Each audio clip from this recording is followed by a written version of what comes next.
क्या आप जानते हैं फरवरी में सिर्फ 28 दिन ही क्यों होते हैं? ज्यादातर मंथ 30 और 31 दिन के क्यों होते हैं? दोस्तों, काफी लोग हैं जो ये नहीं जानते हैं। तो चलिए आज हम जानेंगे फरवरी में 28 दिन क्यों होते हैं और मंथ 30 और 31 दिनों का क्यों होता है। दोस्तों, इसे जानने से पहले हम ये जानेंगे कि फरवरी में हर 4 साल बाद 29 दिन कहाँ से आते हैं। जी हाँ, तो दोस्तों होता क्या है, जब पृथ्वी सूर्य का एक चक्कर लगाती है तो इस एक चक्कर लगाने में 365.25 दिन लग जाते हैं। जी हाँ, यानी 365 पूरे दिन के अलावा 6 घंटे अलग से लगते हैं। अगर हम फरवरी के 28 दिन के हिसाब से चले तो हर साल हम 6 घंटे पीछे रह जाते हैं और इस कमी को पूरा करने के लिए हम हर 4 साल बाद फरवरी में एक दिन अलग से जोड़ देते हैं। जी हाँ, ताकि हमने जो 6 घंटे छोड़ दिए थे वो वापस हमारी जिंदगी में आ जाए और पृथ्वी के चक्कर लगाने की गणना भी पूरी हो जाए। तो दोस्तों, यहाँ आपको पता चल गया होगा कि फरवरी में हर 4 साल बाद 29 दिन कहाँ से आते हैं। दोस्तों, अब हम जानते हैं फरवरी में सिर्फ 28 दिन ही क्यों होते हैं। तो इसे जानने के लिए कैलेंडर के इतिहास में जाना होगा। जानकारी के मुताबिक आपको बता दें, कैलेंडर को सबसे पहले रोमन्स के द्वारा बनाया गया था। रोमन्स के जो पहले राजा थे उनके सामने चुनौती ये थी कि बार बार मौसम चेंज हो रहा था। इसके साथ कई फेस्टिवल्स भी आ रहे थे। तो मौसम और फेस्टिवल को निश्चित करने के लिए उन्होंने सबसे पहले मार्च से दिसंबर तक का 10 महीने का कैलेंडर बना लिया। इस तरह रोमन साम्राज्य का कैलेंडर जो है वो मार्च महीने से शुरू होता था और दिसंबर पर खत्म होता था। इस कैलेंडर में जनवरी और फरवरी होता ही नहीं था। रोमन साम्राज्य के समय में कैलेंडर में दिमाग लगाकर कुछ महीने को 30 और कुछ महीनों को 31 दिन का बना दिया गया था। जी हाँ, कुछ महीनों को 30 और कुछ महीने को 31 का बनाया था। इस कैलेंडर में 2 महीने इसलिए छोड़ दिए थे, जनवरी और फरवरी, क्योंकि इन 2 महीनों में ये लोग कुछ काम नहीं करते थे। उस समय उनकी ये धारणा थी, जब इन 2 महीनों में कोई काम ही नहीं है तो इसे कैलेंडर में जोड़कर क्या करना है।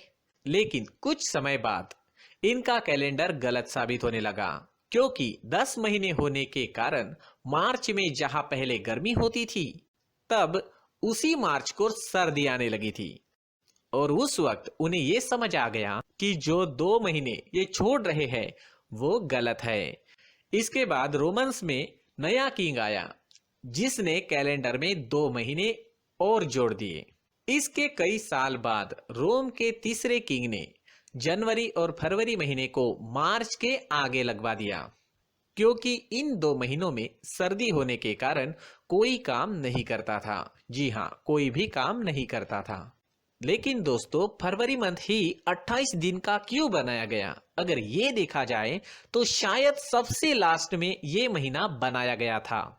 इसलिए फरवरी को छोड़कर सभी महीने 30 और 31 दिन के बना लिए गए और जो बचे हुए 28 दिन थे उन्हें फरवरी महीने में सबसे लास्ट में जोड़ दिया गया था। लेकिन रोम के तीसरे किंग ने सर्दी की वजह से जनवरी और फरवरी को कैलेंडर में सबसे पहले जोड़ दिया। दोस्तों, ये सब बनाने के बाद एक और परेशानी थी, क्योंकि अभी भी 4 साल में एक दिन बच रहा था। तो इसका क्या किया जाए? तो इसके लिए उन्होंने बताया कि सारे महीने 30 और 31 के चल रहे हैं, लेकिन फरवरी ही एक ऐसा महीना है जिसमें सबसे कम दिन है। तो फरवरी महीने में एक दिन को लीप डे बोलकर हर 4 साल में जोड़ा जाने लगा।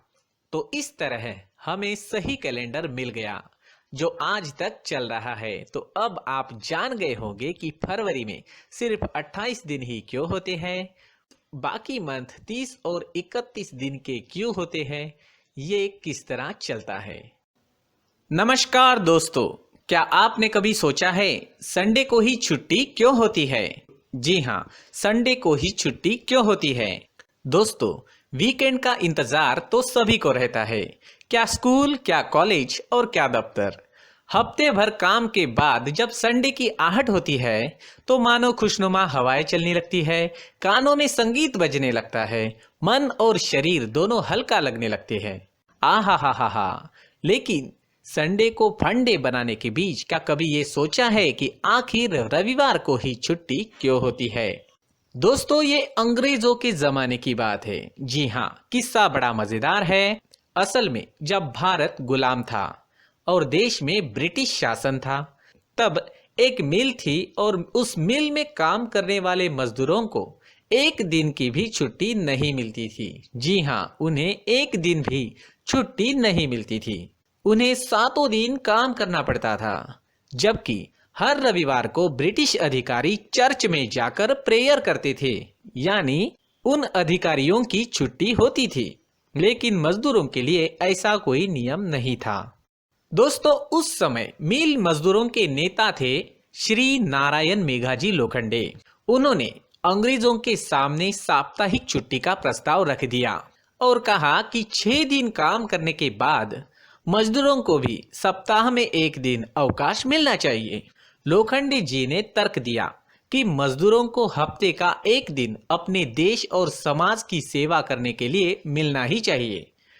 उन्होंने ये कहा कि रविवार को हिंदू देवता खंडोबा का भी दिन है, इसलिए मजदूरों को भी संडे को ही साप्ताहिक छुट्टी मिलनी चाहिए। दोस्तों, यदि आपको लगता है कि अंग्रेजों ने उनकी ये मांग मान ली तो आप गलत है, क्योंकि अंग्रेज तो आखिर अंग्रेज है।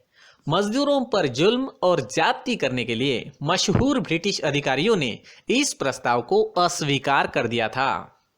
लेकिन दोस्तों, नारायण मेघाजी लोखंडे ने हार नहीं मानी। उन्होंने अपना संघर्ष जारी रखा। करीब 7 साल तक अपने इस अधिकार के लिए मजदूर लगातार मांग करते रहे। तब जाकर 10 जून 1890 को, जी हाँ, 10 जून 1890 को ब्रिटिश सरकार ने आखिरकार रविवार को मजदूरों के लिए भी छुट्टी का दिन घोषित कर दिया। दोस्तों, श्री नारायण मेघाजी लोखंडे, जिनकी मांग के कारण मजदूरों को साप्ताहिक छुट्टी मिलने लगी, उन्हीं की मांग के कारण मजदूरों को रविवार को दोपहर आधे घंटे की खाने की छुट्टी भी मिलने लगी। मजदूरों के मासिक वेतन को भी नियमित करवाने में लोखंडे जी का ही बड़ा योगदान रहा है। इसलिए उनके सम्मान में साल 2005 में भारत सरकार ने उनके नाम के डाक टिकट भी जारी किए हैं। तो दोस्तों, क्या आप जानते थे रविवार को छुट्टी मिलने के लिए, संडे को छुट्टी मिलने के लिए इतना संघर्ष करना पड़ा था?